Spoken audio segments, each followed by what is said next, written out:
सम्माननीय प्रधानमन्त्रीजीलाई कि मसँग बहुमत छ, यी आएका सबै सांसदहरू थप्पडी बजाउन आएका हुन् भनेर don't take us for granted. हामीलाई हेपेको कुरा यो स्वीकार्य हुँदैन, जे गरे पनि हुन्छ भन्ने ठानिएको छ। सम्माननीय प्रधानमन्त्रीजी, अब नयाँ ढङ्गले कुराहरूको सामना गर्न तयार हुनु होला। यो कुन दूरदर्शिता हो? अनि यसरी नै कानुन पास गराउँदै जाने, यसरी दूरदर्शिता नभएको कानुनहरू यो सदनबाट हामीलाई सांसदहरूलाई चाहिँ नि पास गराउन लगाइएर सांसद बाहिर जमेर यसको विरोध गर्नुभएको थियो। त्यो बेलामा गलत, अहिले सही हुन्छ। मसँग बहुमत छ, मैले जे ल्याए पनि पारित हुन्छ भन्ने लाग्छ। यो हामीलाई हेपेको, हामी हेपिने कि नहेपिने यो पटक देखाउनु पर्नेछ। मुलुकी फौजदारी संहिताको संशोधन मार्फत जघन्य अपराधमा संलग्नलाई जोगाउने गरी जुन प्रावधान ल्याएको छ, नेपाली कांग्रेसको तर्फबाट म प्रष्ट भन्न चाहन्छु, राजनीतिक अपराधीकरण र अपराधको राजनीतिकीकरणको व्यवस्था हामीलाई स्वीकार्य छैन। कसको इशारामा ल्याइएको, कसको सेवा गर्न ल्याइएको हो? विदेशीको इशारामा तपाईँ जाति र धार्मिक युद्ध गराउन खोज्दै हुनुहुन्छ। नेपालको इतिहासमा पहिलोचोटि यति हास्य भइरहेछ। यति कमजोर सरकार नेपालमा मैले देखेको थिएन। छिमेकीले चन्द्रमामा यान पठाउँदा मेरो देशले खाडीमा जवान पठाउन बाध्य छ। चन्द्रयान अहिले माग्दिन, तर यस म्यानलाई जोगाउन लाग्दिन भन्ने हजुरको प्रतिबद्धताको कार्यान्वयन कहिले हुन्छ? भ्रष्टाचारमा पनि आफ्नो र अरूको भनेर हेर्ने हो भने हामीले खोजेको सुशासन चाहिँ कहिले आउँछ यो देशमा? नेताको छोरीले या प्रधानमन्त्रीको छोरीले कहाँबाट त्यो अधिकार पाउँछ हरेक मिटिङमा बस्नले? म प्रश्न गर्न चाहन्छु, हामी कस्ता व्यवस्था गर्छौँ? गणतन्त्रको खतरा छ भने यही केही सीमित 4-5 जना नेता र उसको परिवारको बच्चाहरूबाट छ कि जम्मैका भ्रष्टाचारको जरो त्यही हुन्छ। गङ्गामाया अधिकारीलाई भेट्नु प्रधानमन्त्रीज्यूको कर्तव्य हो कि होइन? हामीले जितेमा जातीय राज्य उपलब्ध गराउनेछौँ भन्ने भनाइ संविधान विपरीत भएन? कतै यस्तो अभिव्यक्तिले जातीय द्वन्द्व बढाउने त होइन? मृतक नन्द प्रसादकी धर्मपत्नी गङ्गामाया अधिकारीको मागको सम्बोधन कहिले र कसरी गर्नुहुन्छ? नक्कली भुटानी शरणार्थीको फाइल खोलेर नेपाली कांग्रेसलाई साइजमा राख्नुभयो, ललिता निवास मार्फत समाजवादीलाई साइजमा राख्नुभयो, गौर हत्याकाण्ड मार्फत जसपालाई, अनि अब गिरिबन्धु मार्फत नेकपा एमालेलाई साइजमा राख्न ट्राई गर्दै हुनुहुन्छ। प्रधानमन्त्रीज्यूको आउँदो चीन भ्रमणका प्राथमिकता र एजेन्डा के हुन्? रोल्पालाई मुख्य आधार इलाका बनाएर 10 वर्षे सशस्त्र द्वन्द्वको सुरुवात गर्नुभएको सम्माननीय प्रधानमन्त्रीज्यू 3 पटक प्रधानमन्त्री हुँदा पनि रोल्पालीको जनजीवनमा परिवर्तन आउने गौरवका योजना दिन सक्नु भएन। सदस्य श्री गगन कुमार थापा। सम्माननीय सभामुख महोदय, एउटा भिन्न विषयबाट क्षमासहित सुरु गर्न चाहन्छु, किनकि जीवन रक्षाको सवाल छ। सुलभ चापागाई लगायत विद्यार्थी साथीहरू आमरण अनसन बसिराख्नु भएको छ। स्वास्थ्य तलमाथि भयो भने सरकारले यसको मूल्य चुकाउन सक्दैन, सरकारको यसमा हेक्का पुगोस्। कहिलेकाहीँ एकरूपता ल्याउनको लागि केही नेपाल ऐन संशोधन भनेर गणतन्त्र आइसकेपछि हामीले थुप्रै कानुनहरू एकैपटक संशोधन गर्न थाल्यौँ। 2074 सालको सरकारले, नेकपाको सरकारले यसको चरम दुरुपयोग गर्यो। यो नेपाल ट्रस्ट ऐन कानुन त्यहीँ छिराएर ल्याइएको। त्यो बेलामा हामीले संसदभित्र र माननीय कानुन मन्त्रीलाई म सम्झाउँछु, माननीय कानुन मन्त्रीले संसद बाहिर जमेर यसको विरोध गर्नुभएको थियो। त्यो बेलामा गलत, अहिले सही हुन्छ। यो विधिशास्त्रको मान्यताको खिलाफ हो। यस्तरी ऐन ल्याउनु भनेको हिजो पनि त्यो संसदलाई हेपेको हो, आज पनि संसदलाई हेपेको हो। किनकि संसदीय व्यवस्थामा सरकारलाई के लाग्छ भने मसँग बहुमत छ, मैले जे ल्याए पनि पारित हुन्छ भन्ने लाग्छ। यो हामीलाई हेपेको, हामी हेपिने कि नहेपिने यो पटक देखाउनु पर्नेछ। यो विधेयकमा मुलुकी फौजदारी संहिताको संशोधन मार्फत जघन्य अपराधमा संलग्नलाई जोगाउने गरी जुन प्रावधान ल्याएको छ, नेपाली कांग्रेसको तर्फबाट म प्रष्ट भन्न चाहन्छु, राजनीतिक अपराधीकरण र अपराधको राजनीतिकीकरणको व्यवस्था हामीलाई स्वीकार्य छैन। र मान्य कानुन मन्त्रीले मेरो आग्रह पनि छ, 2074 पछि बनेको सरकारले लेखेको ड्राफ्ट हो यो, यसको भारी नबोक्नुहोस्, यसलाई बिसाउनुहोस्, यसलाई हटाउनुहोस्। वातावरण संरक्षण ऐनमा मन्त्रालयले स्वीकृत गर्ने EIA को प्रावधान मन्त्रालयले स्वीकृत गर्नुपर्छ। अहिले विभागबाट गर्ने भनेर ल्याइएको छ, मन्त्रालयले मान्दैन, यो वातावरणविदले मान्दैन। यो कसको इशारामा ल्याइएको, कसको सेवा गर्न ल्याइएको यो? EIA अन्तर्राष्ट्रिय दस्तावेज पनि हो यो, किनकि हामी जैविक महासन्धिको त्यसको पार्टी छौँ। यो नीतिगत दस्तावेज पनि हो। यो विभागले स्वीकृत गर्न मिल्छ? के को आधारमा ल्याइएको? राजस्व चुहावट ऐनमा हिजो जिल्ला अदालतबाट माथि अदालतमा ल्याइयो, आज माथिल्लो अदालतबाट तल्लो अदालतमा सारियो। वैदेशिक रोजगार बोर्डमा निमित्त कार्यकारीको अवधि अनन्तकालसम्म लम्ब्याउन मिल्ने गरिकन घुसाइएको छ। यो घुसाउने विधेयक हो। यो जुन मन्त्रालयलाई जे गर्नुपर्ने छ त्यो साबिकको बाटोबाट आयो भने पारित हुँदैन, अनि यसरी घुसाउने। औषधि ऐनमा संशोधन गर्नको भनेर म आफै मन्त्री हुँदैको बेलादेखिको ड्राफ्ट तयार गरेर राखेको छ। त्यो कहिले अगाडि बढ्दैन। कोसिस गरियो, त्यस काम गर्दा गर्दै छोडेर आउनु पर्यो, पछाडि कहिले आएन। अहिले यो दुईटा प्रावधान यहाँ घुसाइएको छ। मेरो लङ लिस्ट छ, यस्तो यति प्रावधान छ, सबको तयारी गरेका छौँ। समितिमा भेटौँला, त्यहाँ जमेर यसमा लडौँला पनि। तर यति कुरा सम्माननीय सभाको महोदयमा फेरि अनुरोध गर्न चाहन्छु, यही ठाउँमा उभिएर भनेको थिएँ सम्माननीय प्रधानमन्त्रीजीलाई कि मसँग बहुमत छ, यी आएका सबै सांसदहरू थप्पडी बजाउन आएका हुन् भनेर don't take us for granted. हामीलाई हेपेको कुरा यो स्वीकार्य हुँदैन। यो विधेयकमाथि यति धेरै प्रश्नहरू छन् र यो विधेयक मात्र होइन, जसरी संसदलाई जुन ढङ्गले व्यवहार गरिएको छ, सांसदलाई जसरी व्यवहार गरिएको छ, जे गरे पनि हुन्छ भन्ने ठानिएको छ। सम्माननीय प्रधानमन्त्रीजी अब नयाँ ढङ्गले कुराहरूको सामना गर्न तयार हुनुहोला। धन्यवाद। मान्य सदस्य श्री शोभिता गौतम, त्यसपछि मान्य सदस्य श्री गगन कुमार थापा।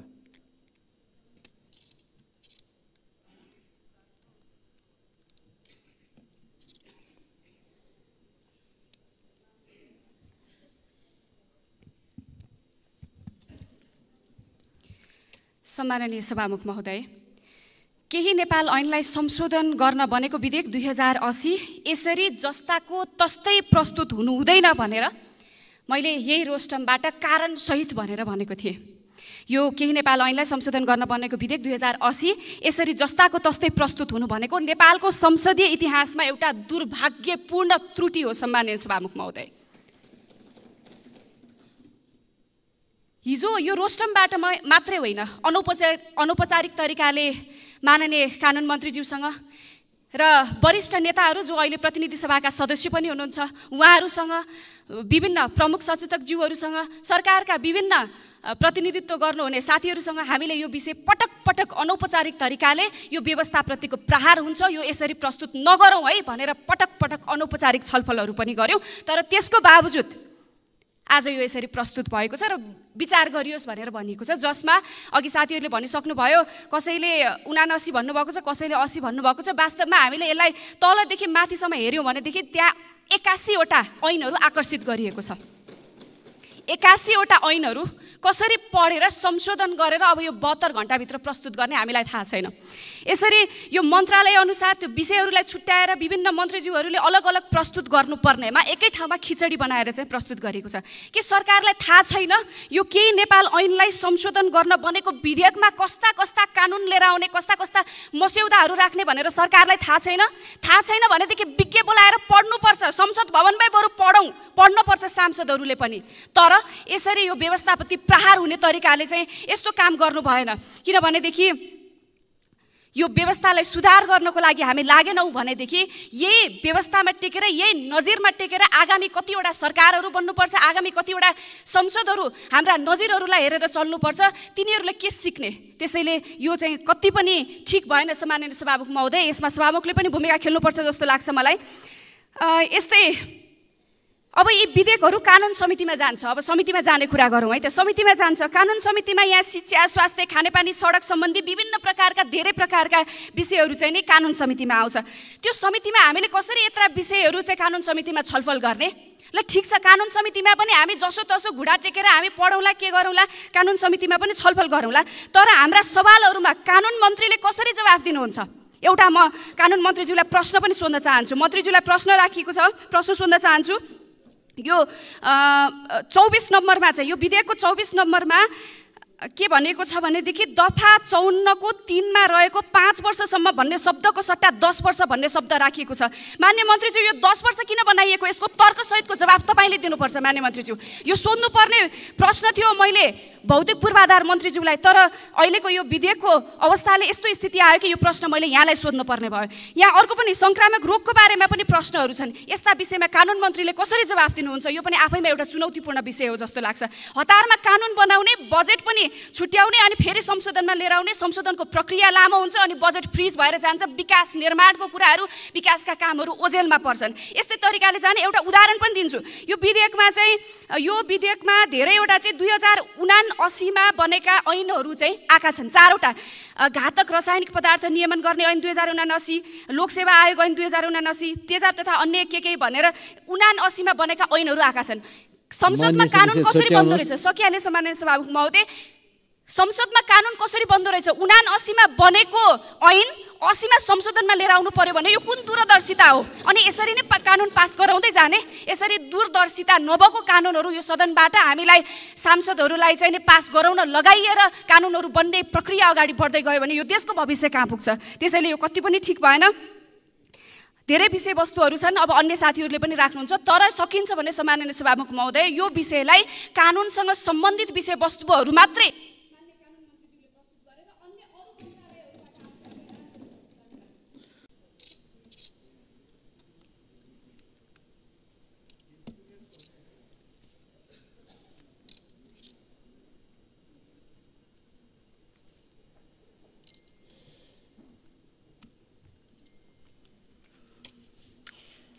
सभामुख महोदय,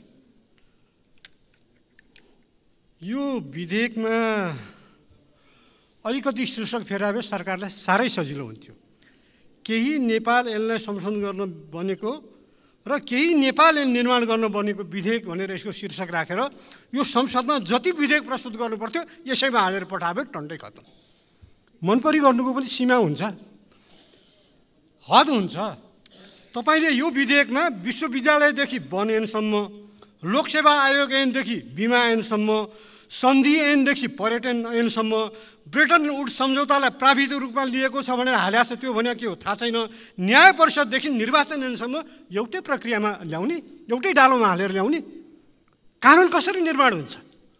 कानुनको निर्माण गर्दाखेरि कुनै विधेयक ऐनलाई संशोधन गर्दाखेरि त्यो ऐनलाई साङ्गो पाङ्गो पढेर अनि आएको संशोधन औचित्यपूर्ण छ कि छैन भनेर सांसदले सोच्न छलफल गर्न समय पाउनु पर्दैन? ल 38वटा ऐन मात्र संशोधनको लागि कन्टेन्टमा जानुपर्ने छ भने पनि 38वटा ऐन मात्र भए पनि त्यसरी ल्याउने हो त 79 मध्ये? त्यसरी यो त सरासर सभामुख महोदयबाट रुलिङ हुनु पर्यो। संविधानको भावना अनुसार कानुन बनाउने व्यवस्थापिकाको कार्यक्षेत्रमाथि कार्यपालिकाको बलजफ्ती र हस्तक्षेप हो। त्यसरी यो कुनै हालतमा पनि स्वीकार्य हुन सक्दैन। यस्तो ढङ्गले विधेयक प्रस्तुत गर्ने तरिका यो लोकतन्त्र विरोधी हो। कुन ऐन किन र के कति कारणले संशोधन गर्नु पर्यो भन्ने विषयमा गहिराइमा पुगेर संशोधन गर्नुपर्ने ऐन र सन्दर्भ परिस्थिति तथा आवश्यकतालाई राम्रोसँग बुझेर तथा संशोधनपछि लामो समयसम्म ऐनले काम गर्न सकोस् भन्ने पक्षलाई ध्यानमा राखेर मात्रै ऐनलाई संशोधनको लागि विधेयकको रूपमा प्रस्तुत गर्नुपर्दछ। तर अहिले प्रस्तुत गरेको तरिकाले यस्तो गर्न दिँदैन। यो तरिका अवैज्ञानिक छ। 72 घण्टा भन्नाले 3 दिनभित्र संशोधन हाल्नु पर्यो। तपाईँले 38वटादेखि 40वटा ऐनको त कन्टेन्ट पढ्नुपर्छ। छलफल कुन बेला गर्छ सांसदले? सांसद पनि त सर्वज्ञता हुँदैन। अनि कुन ऐनको कुन सन्दर्भमा चाहिँ त्यो संशोधन आएको 2-3 मिनट समय पाउँ सभामुख महोदय, यो अत्यन्त ज्वलन्त विषय हो। यसले हाम्रो संसदको प्रभावकारितालाई चाहिँ प्रभावित गर्छ। आफूले संशोधन गरेको ऐनले के प्रभाव पार्छ भन्ने कुरो नै सांसदले राम्ररी समाजमा क्लियरिफिकेसन दिन सकेन भने उसले ढुक्क भएर ऐन कसरी बनाउँछ? उसले त हाम्रो निस्केपछि आएको थियो पास गर्यो मात्र भनेर त छुट्टी पाउँदैन। त्यसैले यो ऐन प्रस्तुत गर्ने तरिकालाई यसरी प्रस्तुत गर्नु दिनु हुँदैन।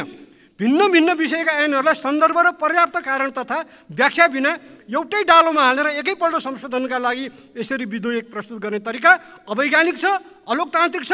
आइन्दा यस्तो तरिकाले संशोधनका लागि विधेयक प्रस्तुत गरिनु हुँदैन। यो प्रस्तुतिको तरिकाले हामी सांसदलाई आफ्नो कर्तव्य निर्वाह गर्न, विषयवस्तुको गहिराइमा पुगेर अध्ययन र छलफल गर्न कठिनाइ उत्पन्न गरेको छ। यो संसद र सांसदहरूको विशेषाधिकार र कार्य सम्पादनमा बाधा उत्पन्न गर्ने तरिका हो। त्यसैले गराउने तथा संसदको प्रभावकारिता र जिम्मेदारीलाई समेत कमजोर बनाउने कार्यशैली हो। त्यसैले आइन्दा यसो नगर्न संसदलाई संसदको तर्फबाट स्पष्ट रूपमा फुल हाउसमा हुनसक्छ अथवा कुन तरिकाले हुन्छ सभामुखज्यूले एकदम सजग बनाउनु जरुरी छ। आइन्दा यस्तो तरिकाले विधेयकहरूमा संशोधन आउँछ भने त्यो विधेयकहरूमाथि छलफल हुँदैन। यो संसदमा संसदको विशेषाधिकारमाथि कार्यपालिकाले आफ्नो सजिलोको लागि हस्तक्षेप गर्न पाइँदैन। यो संविधान र हाम्रो संसद नियमावलीको विपरीत छ।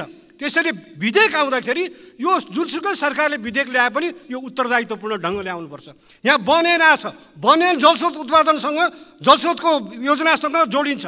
सारा अहिले त्यस सम्बन्धी आएका आर्टिकलहरू यो संशोधन पारित हुनु भने जलस्रोत ऊर्जाको उत्पादन झन् पछि धकेलिन्छ। यो विधेयकको दफा 64 को विषयमा त अहिले मभन्दा अगाडि बोलिसके, त्यो फौजदारी अभियोग सम्बन्धी त बोलिसक्नुभयो।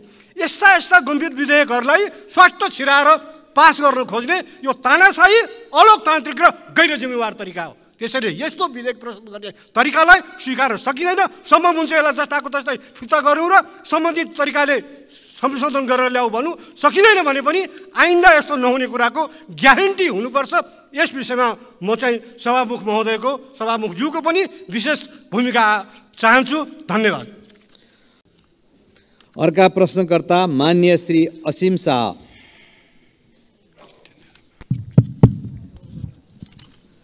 सम्मानीय सभामुख मार्फत सम्मानीय प्रधानमन्त्रीज्यूलाई प्रश्न सोध्न चाहन्छु। सम्मानीय प्रधानमन्त्रीज्यू, यही रोस्ट्रमबाट केही समय अगाडि भुटानी शरणार्थी प्रकरणमा यो त ट्रेलर हो, पुरा फिल्म गजब आउँछ भनेर भन्नुभएको थियो। हामीले बडा आशाका साथ हेरिएका थियौँ। तर जब जे आयो बडा टालटुले र सजिलो बुझिन सक्ने खालको आयो। नक्कली भुटानी शरणार्थीको फाइल खोलेर नेपाली काङ्ग्रेसलाई साइजमा राख्नुभयो, ललिता निवास मार्फत समाजवादीलाई साइजमा राख्नुभयो, गौर हत्याकाण्ड मार्फत जसपालाई, अनि अब गिरिबन्धु मार्फत नेकपा एमालेलाई साइजमा राख्न ट्राई गर्दै हुनुहुन्छ। आफ्नो कुर्सी बलियो बनाउन यो राजनीतिक दाउपेच नगरेर कामले जनताको मन जितेर आफ्नो प्रधानमन्त्रीत्वको आयु लामो बनाउन सकिँदैन थियो होला?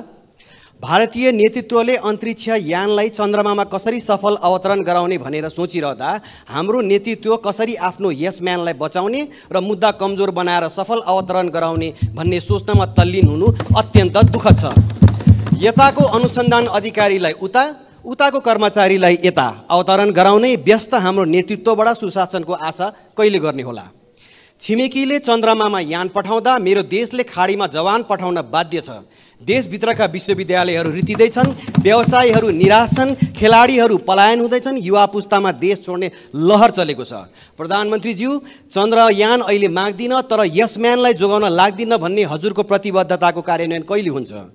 भ्रष्टाचारमा पनि आफ्नो र अरूको भनेर हेर्ने हो भने हामीले खोजेको सुशासन चाहिँ कहिले आउँछ यो देशमा? अर्को प्रश्न, गौर हत्याकाण्डको छानबिन कसैले हुन्छ भनेर भनिरहेका छन्, कसैले गठबन्धनभित्र अब नहुने भनेर निर्णय भएको छ भनेर भन्छन्।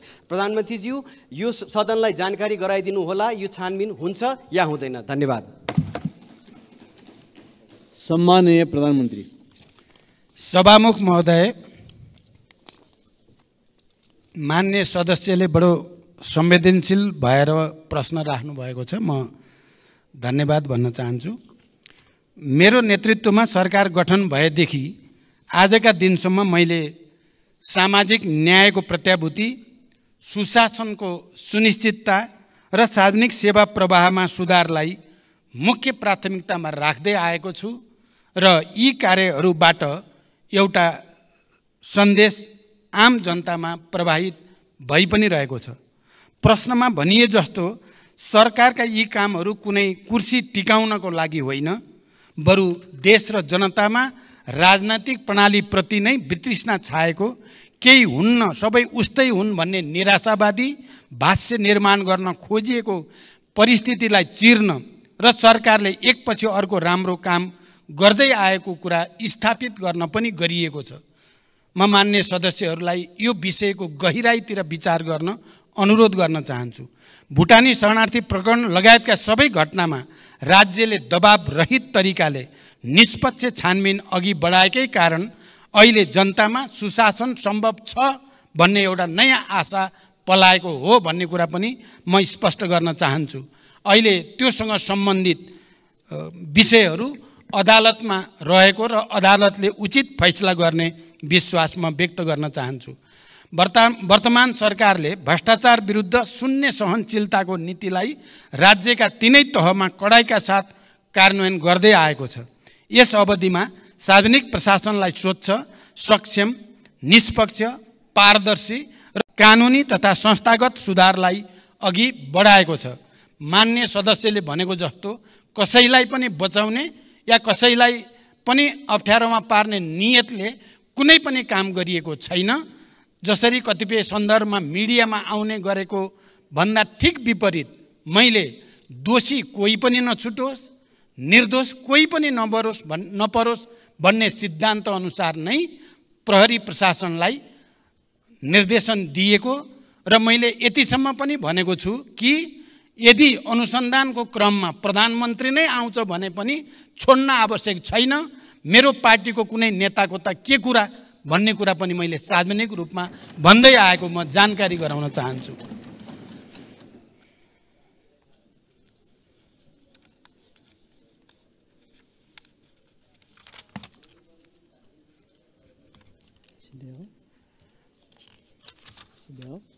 सबै किसिमका भ्रष्टाचारलाई तथ्य र प्रमाणको आधारमा अनुसन्धान छानबिन गरी दोषीलाई कानुनको दायरामा ल्याउन सरकार अहिले पनि उत्तिकै प्रतिबद्ध छ।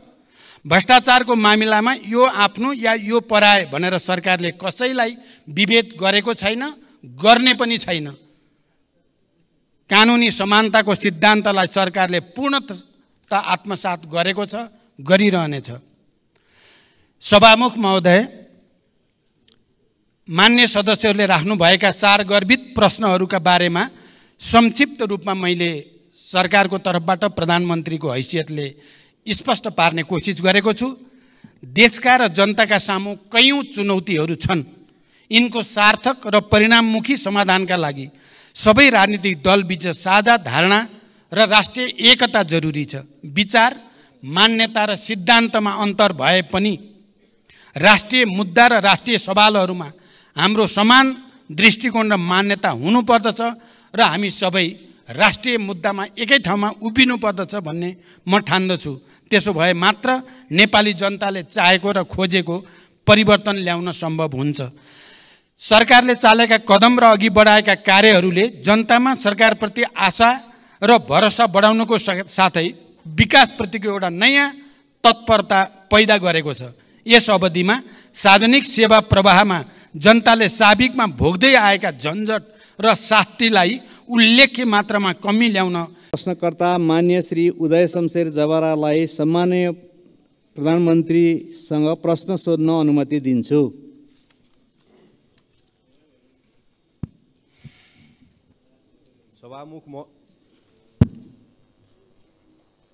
सभामुख महोदय मार्फत सम्मान्य प्रधानमन्त्रीज्यूलाई प्रश्न राख्न चाहन्छु। उपत्यका भित्र बढ्दो जनसङ्ख्यालाई व्यवस्थित गर्न रिङ रोड बाहिर नगरहरू र गाउँसम्म जोडिने सडक विस्तार गर्न नेपाल सरकारले मापदण्ड बनाई सडक विस्तार आयोजना बनाए तापनि आवश्यक बजेट विनियोजन नहुँदा वैकल्पिक सडक र नयाँ बस्ती विकासमा समस्या परेको छ।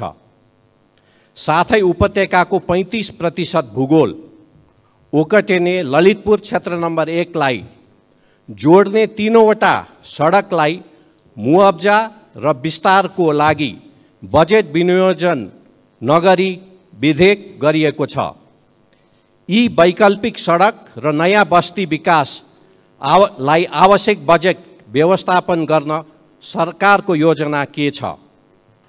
यति बेला आर्थिक इन्डिकेटर्सहरू सकारात्मकै छन्, भुक्तानी सन्तुलन पनि राम्रै छ, तर अर्थतन्त्र अवरुद्ध अवस्थामा छ। वैदेशिक लगानी र सहयोग बढ्न सकेको छैन। यस्तो अवस्थामा आन्तरिक लगानी बढाउनुतर्फ सरकारको प्राथमिकता हुनुपर्ने हो, त्यो पनि हुन सकेको छैन। एकातिर बैंक वित्तीय संस्थामा पैसा थुप्रिएको छ, तर साना तथा मझौले उद्योगहरू ऋण नपाएर गुनासो गरिरहेका छन्। अर्थव्यवस्थाको असन्तुलनलाई सम्बोधन गर्न सरकारको के तयारी छ? र अन्तिममा साथै प्रधानमन्त्रीज्यूको आउँदो चीन भ्रमणका प्राथमिकता र एजेन्डा के हुन्? धन्यवाद। अब सम्माननीय प्रधानमन्त्री श्री पुष्पकमल दाहाल प्रचण्डलाई उक्त प्रश्नको जवाफ दिन अनुमति दिन्छु। सम्मान्य सभामुख महोदय, प्रतिनिधि सभाका मान्य सदस्यहरूले यस सम्मानित सदनमा उठाउनु भएका प्रश्नहरूको जवाफ दिने नियमित कार्यतालिका अन्तर्गत म यहाँहरू समक्ष उपस्थित छु।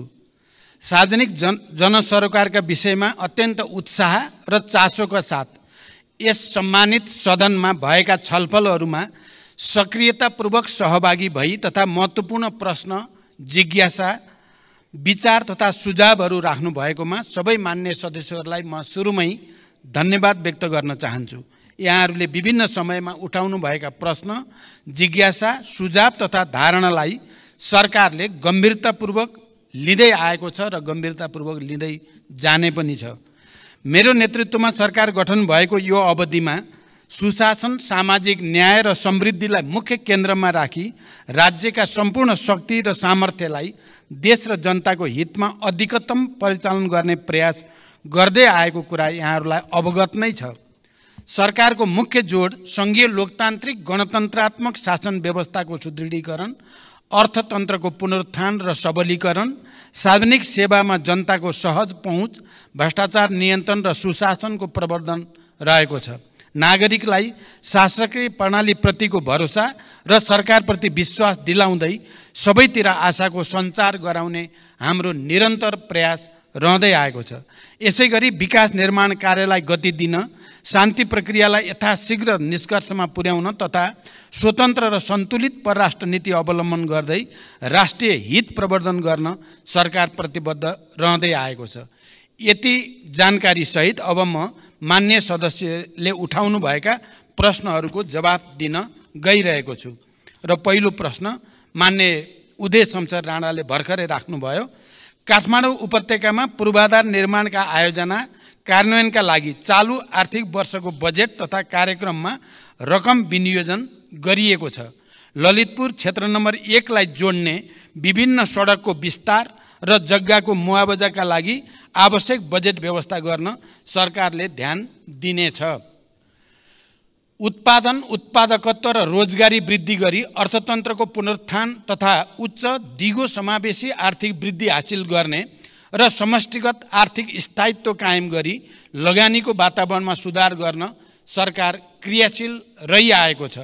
सरकारले चालेका सुधारात्मक कदमबाट अर्थतन्त्र बिस्तारै लयमा फर्किन सुरु गरेको छ। नेपाल राष्ट्र ब्याङ्कले हालै प्रकाशन गरेको प्रतिवेदन अनुसार अर्थतन्त्रका सूचकाङ्कहरू सकारात्मक दिशातिर उन्मुख रहेका छन्। 2080 असार मसान्तसम्म शोधान्तर स्थिति 290 अरब 52 करोड रुपियाँको बचतमा रहेको छ। विदेशी विनिमय सञ्चिति गत वर्षको यही अवधिको तुलनामा 26.6% वृद्धि भई 1539 अरब 36 करोड रुपियाँ पुगेको र यसले करिब 10 महिनाको वस्तु तथा सेवाको आयात धान्न पुग्ने अवस्था रहेको छ। विप्रेषण आयमा रेमिटेन्समा 21.2% वृद्धि भई 1220 अरब 56 करोड पुगेको छ।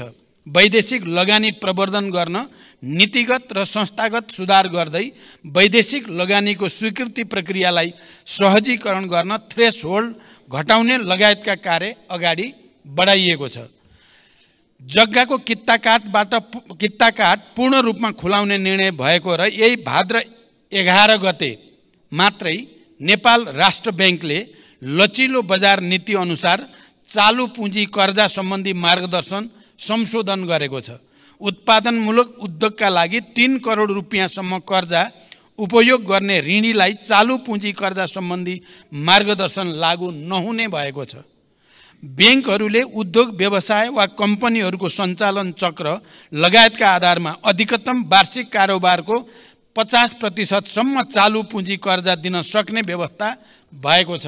यसबाट उद्योग व्यवसाय क्षेत्रलाई प्रत्यक्ष लाभ हुनुको साथै आन्तरिक लगानी, उत्पादन वृद्धि र बजारमा आर्थिक गतिविधि बढ्नमा सहयोग पुग्ने विश्वास गरिएको छ। यसमा हामी सबैको लामो समयदेखि जुन चासो र चिन्ता थियो त्यसलाई अधिकतम सम्बोधन गर्ने कोसिस भएको छ।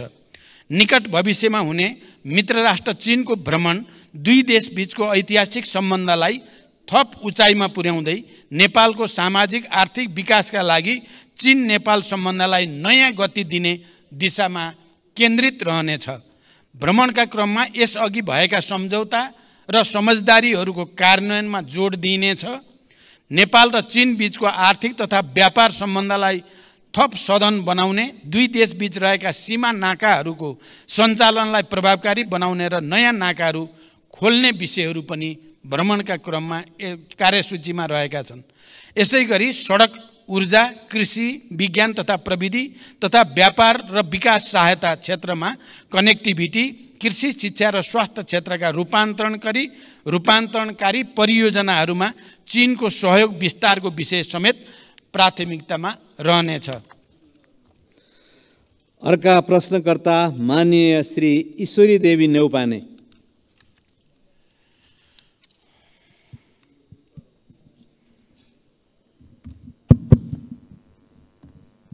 सम्मान्य सभामुखज्यू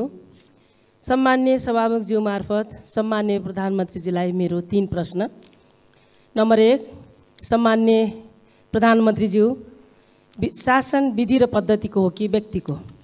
विधि र पद्धतिको हो भने व्यक्ति परिवर्तनले खासै असर नराख्नुपर्ने हो, तर हाम्रोमा विधि पद्धति अवलम्बन भन्दा मन्त्री या कर्मचारी परिवर्तन गरेर नै शासन सुशासन ल्याउन देखाउन खोजेको जस्तो देखिन्छ। यसमा प्रधानमन्त्रीजीको धारणा के छ? नम्बर 2, 131 भाषाभाषी 142 जात जाति बसोबास गर्ने हाम्रो सुन्दर देश नेपाल, यो हाम्रो पुँजी हो, यसलाई बचाएर राख्नु हाम्रो कर्तव्य पनि हो। सयौँ थुङ्गा फुलका हामी एउटै माला नेपाली, यसमा मेरो अटल विश्वास छ।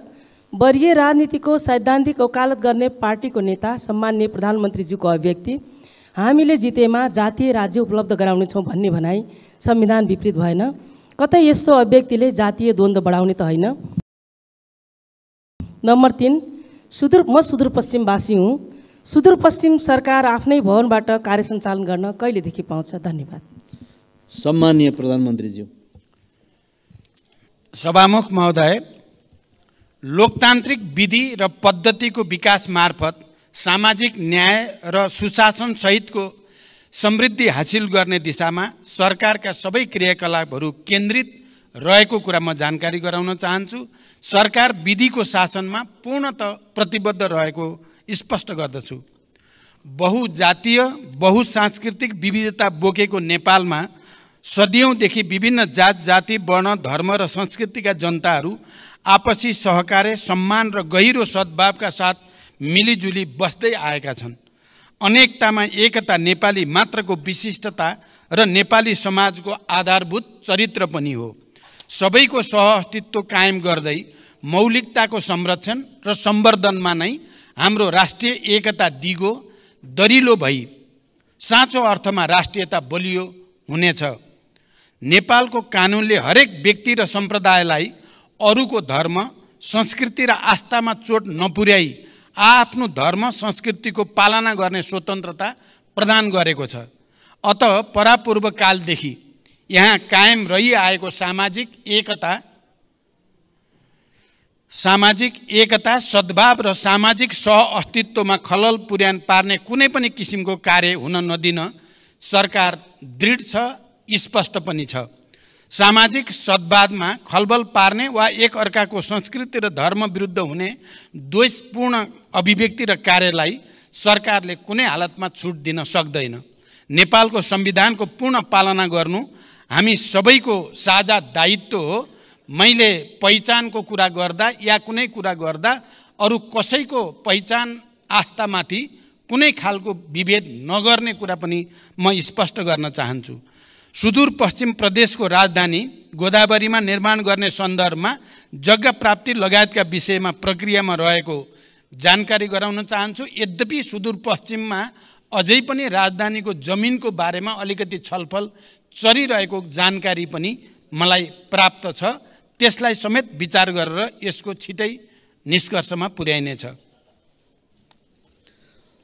अर्का प्रश्नकर्ता माननीय श्री ऐनबहादुर शाही ठकुरी।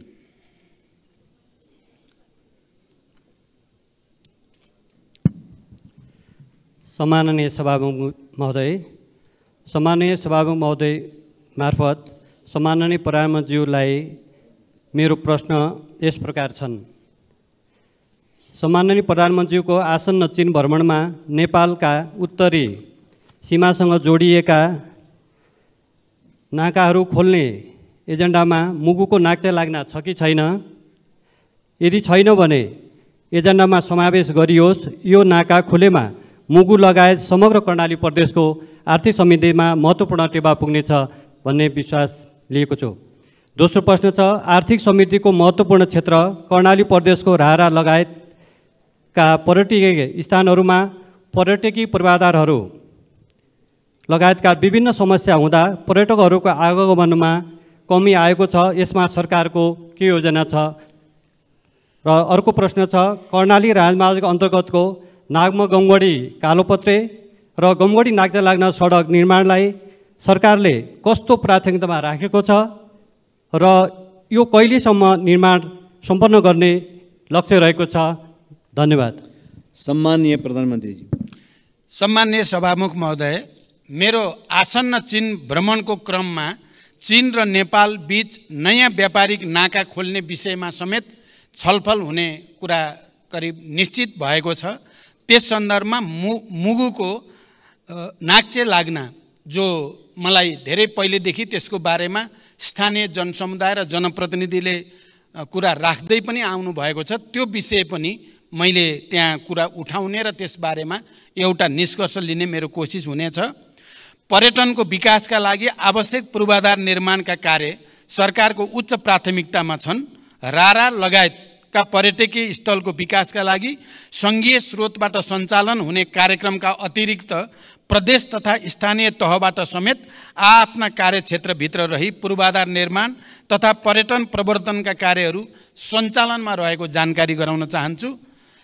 नागमा गमगढी र गमगढी नाक्चे लाग्न सडकलाई उच्च प्राथमिकतामा राख्दै हाल विभिन्न खण्डहरूमा कार्य भइरहेको जानकारी म यो सम्मानित सदनलाई गराउन चाहन्छु।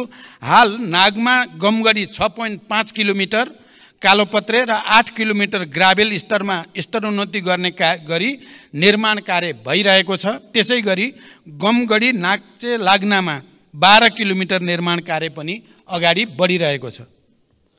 अर्का प्रश्नकर्ता मान्य श्री ऋषिकेश पोखरेल।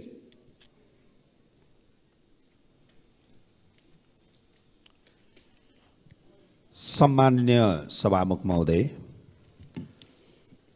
सम्माननीय सभामुख मार्फत सम्माननीय प्रधानमन्त्रीज्यूसँग मेरा केही प्रश्नहरू राख्न चाहन्छु।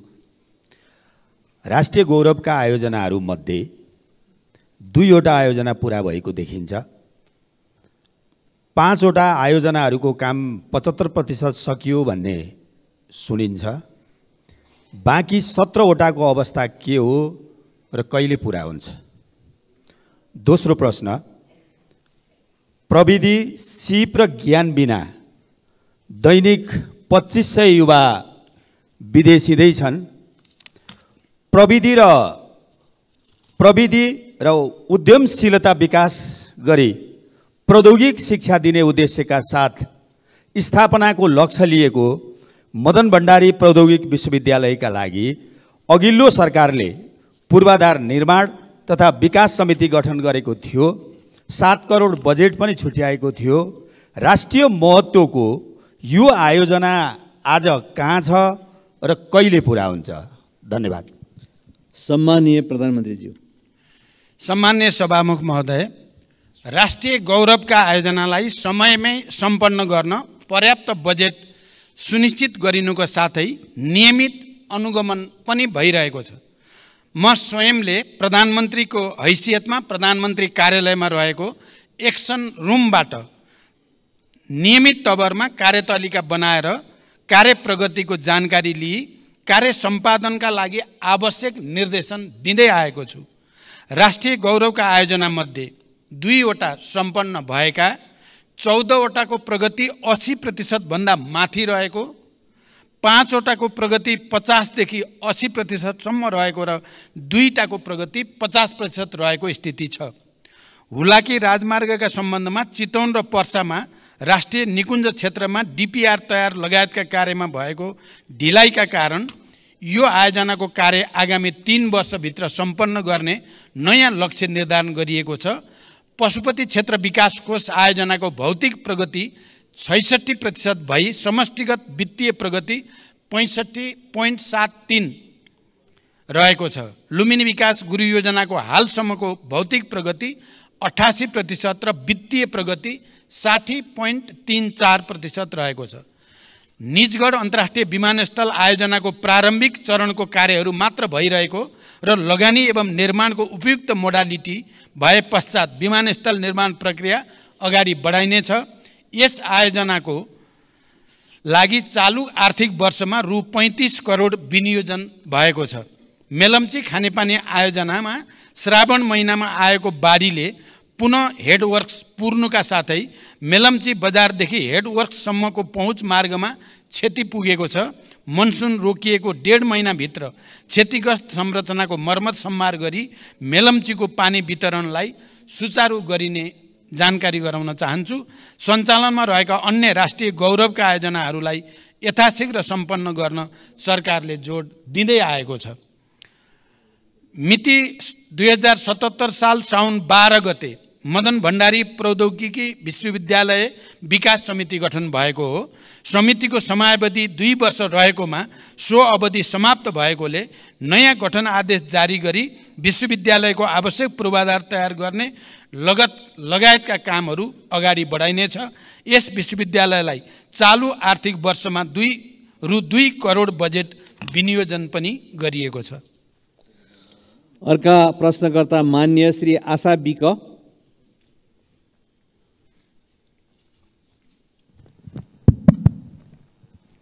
सम्माननीय सभामुख मार्फत मेरो प्रधानमन्त्रीलाई प्रश्न, यो प्रश्न गर्दै गर्दा मलाई अलिकति दुःख पनि लागेको छ। राज्यले 2063 साल जेठ 21 गते छुवाछुत मुक्त राष्ट्र घोषणा गर्यो।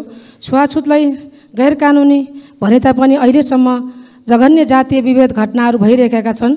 सरकारले छुवाछुत उन्मूलन गर्ने जस्ता कदम चालिरहेको छ। सरकारले दलितहरूको न्यूनतम मानवाधिकार रक्षा गर्न के पहल गरिरहेको छ?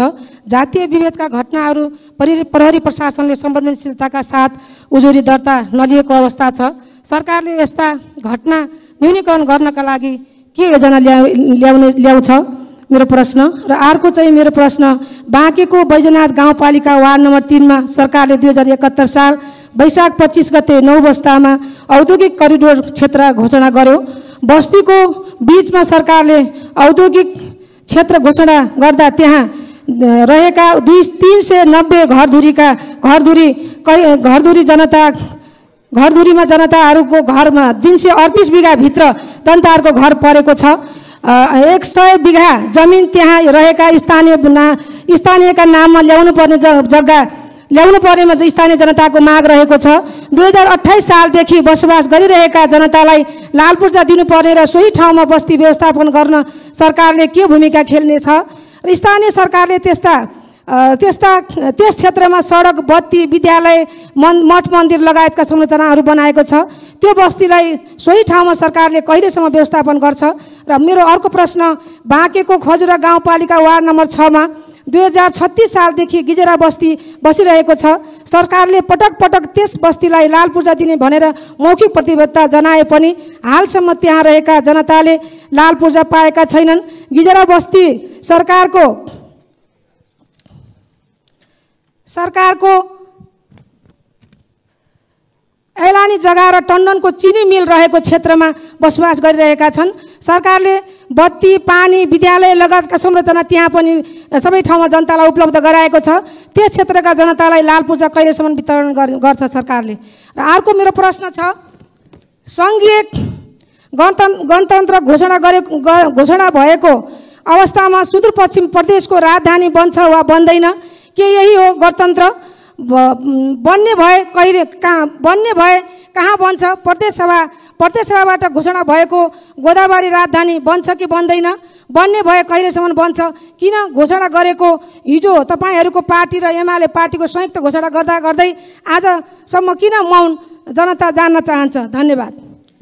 सम्माननीय प्रधानमन्त्रीज्यू। सम्माननीय सभामुख महोदय, मान्य सदस्यले सोधेका प्रश्नहरू उत्तरभन्दा पनि लामो जस्तो लाग्यो। तैपनि म संक्षिप्तमा उत्तर दिने कोसिस गर्छु।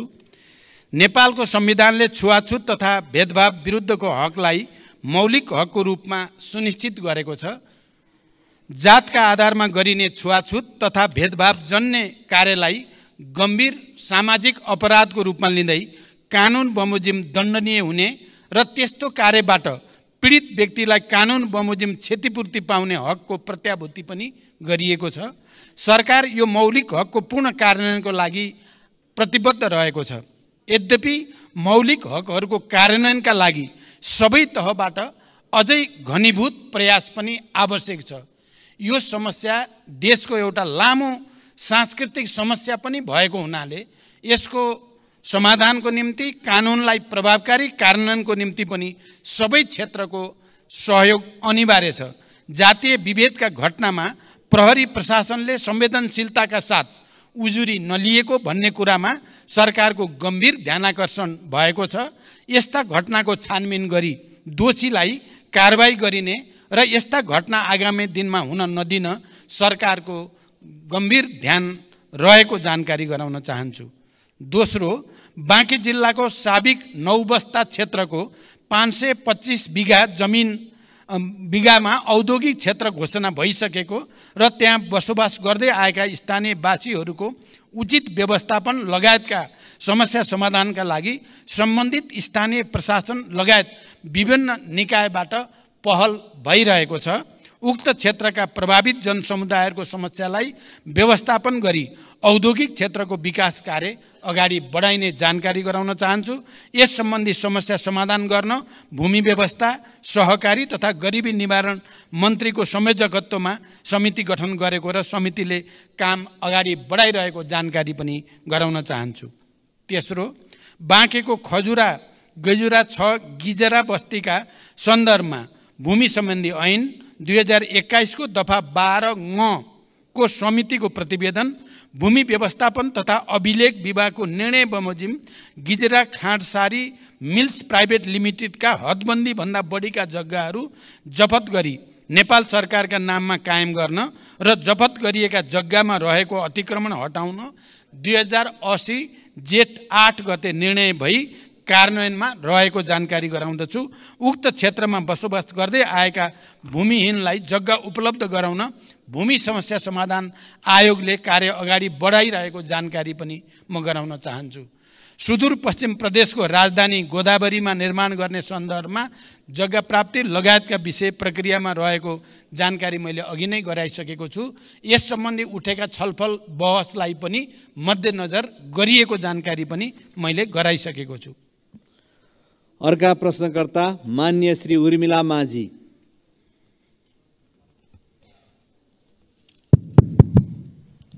सम्माननीय सभामुख ज्यू मार्फत सम्माननीय प्रधानमन्त्रीज्यूलाई प्रश्न सोध्न चाहन्छु। सम्माननीय सभामुख ज्यू, हाम्रो देश नेपाल कृषि प्रधान देश हो।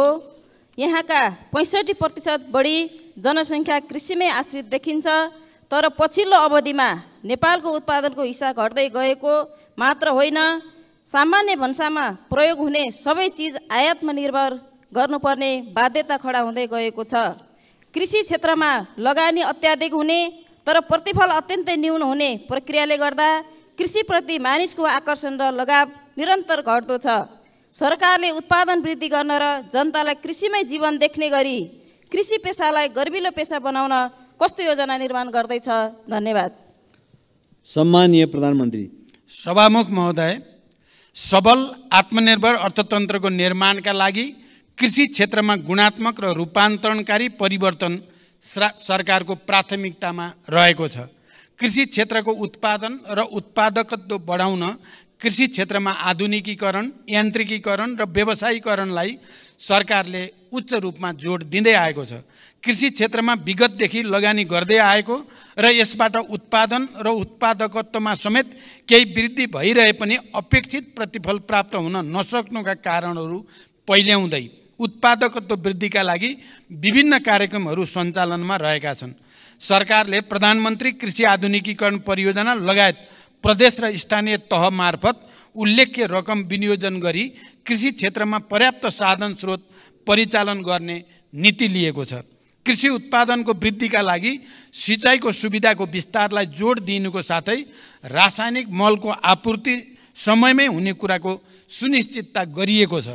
साथै कृषि बाली वस्तुहरूको विशेष उत्पादन क्षेत्र जस्तै जोन, सुपर जोन, उन्नत बिउ बिजनको विकास, उत्पादन तथा वितरणको लागि एकीकृत राष्ट्रिय कार्यक्रम सञ्चालनमा रहेका छन्। कृषि उपजको बजार सुनिश्चितताका लागि विभिन्न कार्यक्रमहरू सञ्चालन भइरहेका छन्। त्यसैगरी दूध तथा मासुमा आत्मनिर्भरताका लागि पशु नस्ल सुधार, आहार व्यवस्थापन तथा पशु स्वास्थ्य सुधारका कार्यक्रमहरू पनि सञ्चालनमा रहेका छन्। बाँझो जमिनमा कृषि प्रवर्धन कार्यक्रम, फलफुल क्षेत्र विकास तथा ग्रामीण कृषि उद्यम विकासका कार्यक्रमहरू सञ्चालनमा रहेका छन्। कृषि उत्पादन क्षेत्रको जोखिम व्यवस्थापन गर्न कृषि बिमा कार्यक्रम सञ्चालनमा रहेको छ, जस अन्तर्गत बिमा प्रिमियममा 80% अनुदान सङ्घीय सरकारले उपलब्ध गराउने गरेको छ। कृषि क्षेत्रमा लगानी बढाउन सहुलियत दरमा कृषि कर्जाको विस्तार तथा दायरा बढाउँदै पनि लगिएको छ। उत्पादित कृषि वस्तुहरूको बजारको सुनिश्चितताका लागि धान, गहुँ, उखु लगायतका बालीको न्यूनतम समर्थन मूल्य निर्धारण गर्ने लगायतका कार्यक्रमहरू पनि सञ्चालनमा रहेका छन्। कृषि पेसालाई सम्मानजनक र मर्यादित बनाउन कृषकहरूलाई नियमित तवरमा पुरस्कृत गर्ने कार्यक्रमहरू जस्तै राष्ट्रपति कृषक पुरस्कार कार्यक्रम सञ्चालनमा रहेका छन्। कृषि पेसालाई दिगो, दरिलो र गर्बिलो बनाउन सरकार प्रतिबद्ध छ, तर अहिलेसम्म जे जति भएको छ त्यसबाट सन्तुष्ट हुने स्थिति भने पक्कै पनि छैन। त्यसकारण कृषि क्षेत्रमा व्यापक सुधार गर्न र उत्पादन र उत्पादकत्व वृद्धि गर्न हामी आफैले सञ्चालन गरेका कार्यक्रमहरूको प्रभावकारिताका साथै यसपटक म भारत भ्रमणमा रहँदा अलि भारतीय नेतृत्वसँग, खास गरी प्रधानमन्त्री मोदीजीसँग कृषिमा सहकार्य गरेर उत्पादकत्व वृद्धि कसरी गर्न सकिन्छ र प्राकृतिक खेती प्रणाली बडो नयाँ टेक्नोलोजीको साथ सञ्चालन गर्ने बारेमा सहकार्य गर्ने निधो पनि भएको छ र हामी त्यो प्रक्रिया अगाडि बढाउँदैछौँ। मलाई लाग्छ यसपटकको मेरो चीन भ्रमणमा पनि कृषिमा सुधारका निम्ति उत्पादन र उत्पादकत्व वृद्धिमा विशेष ध्यान दिने पनि हाम्रो योजना रहेको जानकारी गराउन चाहन्छु। अर्का प्रश्नकर्ता मान्य श्री एकनाथ ढकाल। सम्माननीय सभामुख महोदय, विस्तृत शान्ति सम्झौताको 2 हस्ताक्षरकर्तामध्ये सम्माननीय प्रधानमन्त्रीज्यू एक हुनुहुन्छ। शान्ति तथा पुनर्निर्माण मन्त्रालयको एउटा मन्त्रीको रूपमा जिम्मेवारी पनि सम्हालिसकेको व्यक्तिको हैसियतले म आज शान्ति प्रक्रियासँग सम्बन्धित प्रश्न सम्माननीय सभामुख महोदय मार्फत सम्माननीय प्रधानमन्त्रीज्यूलाई गर्न चाहन्छु। छोराको हत्यारालाई कारबाहीको माग गर्दै 330 दिन आमरण अनसनमा बसेका गोर्खाका नन्दप्रसाद अधिकारीको अनसनमै 2071 असोज 6 गते निधन भयो। न्यायको लागि जीवन आहुति दिने अधिकारीलाई शहीद घोषणा गर्नुपर्नेमा विगत 9 वर्षदेखि उनको पार्थिव शरीर अस्पतालमै सडेको छ। मृतक नन्दप्रसादकी धर्मपत्नी गङ्गामाया अधिकारी अहिलेसम्म पनि बेहाल अवस्थामा सत्य र न्यायको प्रतीक्षामा छिन्। सरकारको नीति तथा कार्यक्रमको 176 बुँदामा शान्ति प्रक्रिया र सङ्क्रमणकालीन न्याय सम्बन्धी बाँकी काम 2 वर्षमा सम्पन्न गर्ने उल्लेख छ। सम्माननीय प्रधानमन्त्रीज्यूलाई मेरो प्रश्न यो छ कि धर्मपत्नी गङ्गामाया अधिकारीको मागको सम्बोधन कहिले र कसरी गर्नुहुन्छ? वर्षौँदेखि न्यायको लागि भनेर शान्तिपूर्ण अनसनमा बसेकी गङ्गामाया अधिकारीलाई भेट्नु प्रधानमन्त्रीज्यूको कर्तव्य हो कि होइन? कहिले उहाँलाई भेट गर्न जानुहुन्छ? शान्ति प्रक्रिया कहिले टुङ्गिन्छ? धन्यवाद। सम्माननीय प्रधानमन्त्री। सभामुख महोदय, मैले अघि पनि भनिसकेको छु, यो सरकार विधिको शासनमा पूर्णतः प्रतिबद्ध रहेको छ। जनताको स्वतन्त्रता, समानता, सहअस्तित्व र मानव अधिकारको रक्षाको लागि सरकार निरन्तर प्रतिबद्ध छ। सरकारले अदालतको निर्णयको सदैव सम्मान गर्दै कार्यान्वयनमा तदारुकताका साथ पहल गर्दै पनि आएको छ। नेपालको संविधानको धारा 276 राष्ट्रपतिले कुनै न्यायिक वा अर्धन्यायिक निकाय वा प्रशासकीय पदाधिकारी वा निकायले गरेको सजायलाई कानुन बमोजिम माफी, मुल्तवी, परिवर्तन वा कम गर्न सक्ने संवैधानिक व्यवस्था रहेको कुरा जानकारीमै छ हामी सबैलाई। संविधानको उक्त व्यवस्था र मुलुकी फौजदारी कार्यविधि संहिता 2074 मा समेत रहेको व्यवस्था बमोजिम रेशम चौधरीले गृह मन्त्रालय मार्फत सम्मान्य राष्ट्रपतिज्यूलाई सम्बोधन गरी निवेदन दिनुभएकोमा महान्यायाधिवक्ताको कार्यालयको राय समेतका आधारमा प्रचलित कानुन बमोजिम नै नेपाल सरकार मन्त्री परिषदबाट गणतन्त्र दिवस 2080 का अवसरमा निजलाई माफी गर्नका लागि सिफारिस गरिएको तथ्य म प्रश्न गर्न चाहन्छु। द्वन्द्वकालीन घटनालाई न्यायिक सम्बोधन गर्ने गरी सङ्क्रमणकालीन न्याय सम्पादनका लागि बेपत्ता पारिएका व्यक्तिको छानबिन तथा सत्य निरूपण तथा मेलमिलाप आयोग गठन भएको र सङ्क्रमणकालीन न्याय यथाशीघ्र सम्पादन गर्न नेपाल सरकार प्रतिबद्ध रहेको छ। सङ्क्रमणकालीन न्याय सम्बन्धी सङ्घीय सदनमा दर्ता भएको विधेयक पारित भएसँगै सङ्क्रमणकालीन न्यायका मुद्दाहरू सम्बोधन हुने कुरामा नेपाल सरकार विश्वस्त रहेको छ। प्रचलित कानुनी व्यवस्थाको अधीनमा रही नेपाल सरकार तथा अन्तर्गतका निकायबाट गङ्गामाया अधिकारीलाई मानवीय सेवा प्रदान र संरक्षणका कार्य भइ नै रहेका छन्।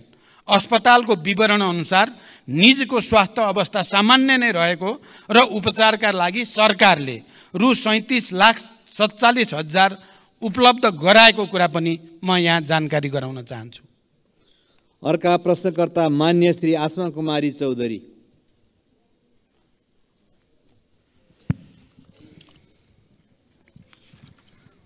सम्माननीय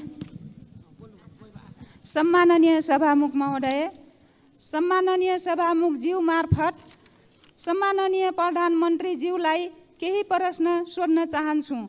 नम्बर 1, आँखा पाक्ने रोग ओडा पालिका जिल्ला हुँदै देशैभरि फैलिएको छ। धेरै पालिकामा विद्यालयहरू बन्द गरिएका छन्। त्यसबाट अत्याधिक बालबालिका प्रभावित भएका छन्। स्वास्थ्य मन्त्रालय र प्रधानमन्त्रीज्यू स्वयं यसको निराकरणको लागि के गर्दै हुनुहुन्छ? नम्बर 2, नेपालले आर्थिक वर्ष 2079-80 मा भारतलाई 10 अर्ब 45 करोड रुपैयाँको बिजुली बिक्री गरेको छ। उक्त वर्ष 19 अर्ब 44 करोड रुपैयाँको बिजुली किनेको छ। सरकारले किन ठान्दैछ दोब्बर आपूर्ति भइरहेछ भन्न किन डराउँछ? त्यही बिजुली हामीले किन्दा महँगो र बेच्दा सस्तो किन? धन्यवाद। सम्माननीय प्रधानमन्त्री। सभामुख महोदय, देशका विभिन्न भागमा आँखा पाक्ने एक्युट भाइरल कन्जक्टिभाइटिस सङ्क्रामक रोग नियन्त्रण गर्न स्वास्थ्य तथा जनसङ्ख्या मन्त्रालयले देशभरका अस्पतालबाट अभियान सञ्चालन गरिरहेको छ। समुदाय स्तरमा जनचेतना वृद्धि गर्न प्रचार प्रसारका कार्यहरूका साथै सङ्क्रमितहरूलाई सहज रूपमा औषधि उपचारको व्यवस्था मिलाइएको छ। यसका साथै स्वास्थ्य सेवा विभागका महानिर्देशकको अध्यक्षतामा सङ्घीय द्रुत प्रतिकार्य समितिको गठन भई रोकथाम र प्रबन्धनका विभिन्न कार्यहरू पनि भइरहेको जानकारी गराउन चाहन्छु। दोस्रो, हाल नेपालको कुल जडित विद्युत क्षमता करिब 2800 मेगावाट पुगेको छ। तर देशको विद्युत उत्पादनको परिमाण हिउँद र वर्षायाममा एकै नासको छैन। वर्षाको तुलनामा हिउँदमा विद्युत उत्पादनमा निकै ह्रास आई झन्डै 1/3 मात्र उत्पादन हुने गर्दछ। हाल विद्युत उत्पादन र मागको आधारमा विद्युतको निर्यात र आयातको व्यवस्था मिलाउने गरिएको छ। खास गरी हिउँदयाममा नदी प्रवाहमा आधारित रन अफ द रिभर प्रणालीबाट उत्पादित विद्युतमा ठुलो ह्रास आउने हुँदा छिमेकी देशबाट बिजुली आयात गरी आन्तरिक माग धान्नुपर्ने स्थिति छ। आगामी केही वर्षभित्रै विद्युतमा आत्मनिर्भर हुने उद्देश्यले स्वदेशमै पर्याप्त बिजुली उत्पादन गर्न विभिन्न स्तरका आयोजनाहरूको निर्माणलाई अघि बढाइनुको साथै विद्युत प्रसारण तथा वितरण प्रणालीको कामलाई पनि विस्तार गर्दै लगिएको छ। अहिले विद्युत आयात निर्यातको दर दैनिक रूपमा प्रतिस्पर्धा गरी तय हुने गरेको छ। यस वर्ष तुलनात्मक रूपमा हिउँदको समयमा अधिक सुक्खा हुन गई देशभित्रका विद्युत आयोजनाहरूबाट विद्युत उत्पादन कम हुन गएको छ। अघिल्लो आर्थिक वर्षमा नेपाल विद्युत प्राधिकरणले 1854.5 गिगावाट आवर विद्युत र रु 18 अर्ब 54 करोडमा आयात गरेको थियो भने नेपालबाट 1333 गिगावाट आवर विद्युत निर्यात गरी रु 10 अर्ब 43 करोड आम्दानी गरेको थियो।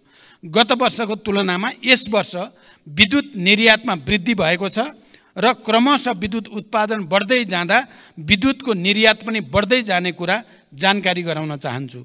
रुस र युक्रेनको युद्धका कारण कोइलाको आपूर्ति असहज भई छिमेकी देशमा विद्युतको उत्पादन लागत बढ्न गएकोले पनि स्वदेशमा विद्युतको उत्पादन कम हुने समयमा आन्तरिक माग पूरा गर्न प्राधिकरणले केही महँगो मूल्यमा बिजुली आयात गर्नु परेको कुरा पनि म यहाँ स्पष्ट गर्न चाहन्छु। धन्यवाद। अर्का प्रश्नकर्ता माननीय श्री उर्मिला थेबे।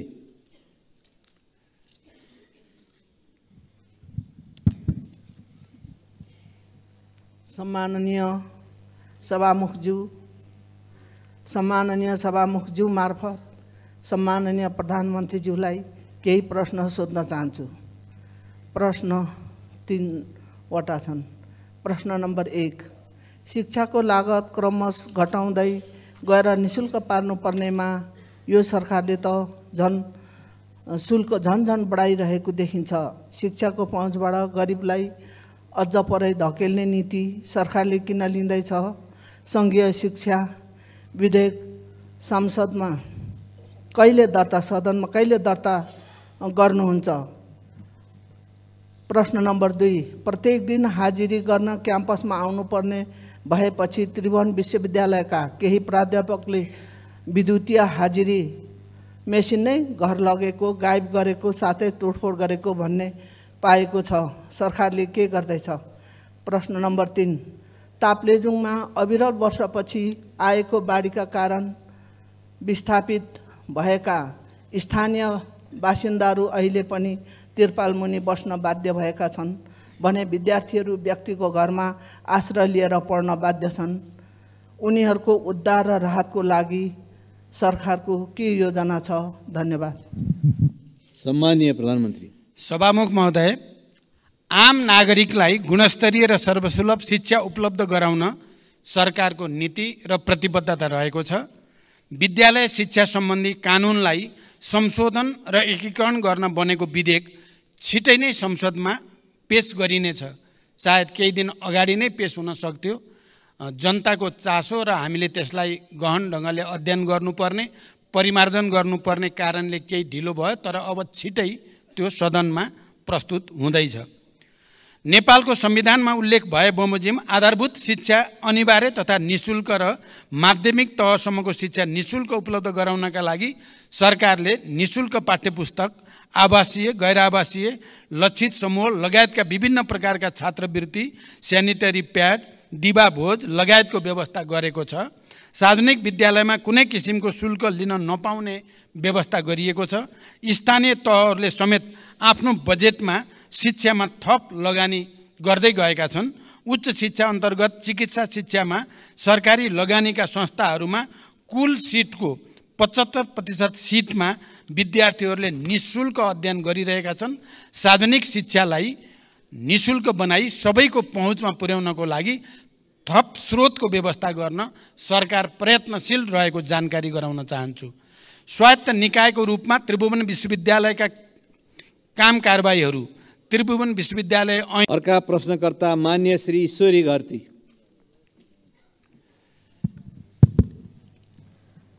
सम्मान्य सभामुख महोदय मार्फत सम्मान्य प्रधानमन्त्रीज्यूलाई केही प्रश्न सोध्न चाहन्छु। पहिलो प्रश्न, रोल्पालाई मुख्य आधार इलाका बनाएर 10 वर्षे सशस्त्र द्वन्द्वको सुरुवात गर्नुभएको सम्मान्य प्रधानमन्त्रीज्यू 3 पटक प्रधानमन्त्री हुँदा पनि रोल्पालीको जनजीवनमा परिवर्तन आउने गौरवका योजना दिन सक्नु भएन। रोल्पालीको त्यो ऐतिहासिक सहयोग प्रधानमन्त्री भएपछि बिर्सनुभयो भन्ने रोल्पालीहरूको गुनासो छ। त्यो गुनासोलाई कसरी सम्बोधन गर्नुहुन्छ? दोस्रो प्रश्न, जुम्ला लगायतका जिल्लामा स्याउ पाक्ने समय आयो। स्याउले बजार भाउ नै नपाउने अवस्था आउन सक्छ र आइरहेको पनि छ। यसको व्यवस्थापनमा सरकारको के योजना छ? र तेस्रो प्रश्न, 10 वर्षे सशस्त्र द्वन्द्वको क्रममा शहीद भएकाहरूको सम्झना र सम्मानका लागि दाङको घोराईदेखि रोल्पाको होलेरी घरतेगा हुँदै रुकुम पूर्वको हुकाम मैकोटसम्म पुग्ने 220 किलोमिटर सडक खण्डलाई वर्तमान सम्मान्य प्रधानमन्त्रीज्यूको चाहना र पहलमा शहीद मार्ग नामाकरण गरेर योजना अगाडि बढाइएको थियो। बजेट अभावमा योजना निकै कछुवा गतिमा भई अझै सम्पन्न हुन सकेको छैन। शहीद मार्गको मुख्य प्रवेशद्वारको रूपमा रहेको घोराईदेखि रोल्पा होलेरीसम्मको 31 किलोमिटरको सडक खण्ड अलपत्र र जोखिमपूर्ण भएको लामो समय बितिसक्यो। यसबारे सदनमा मैले 3-4 पटक कुरा पनि राखिसकेँ, तर सरकारले यो योजनालाई प्राथमिकतामा पारेन किन?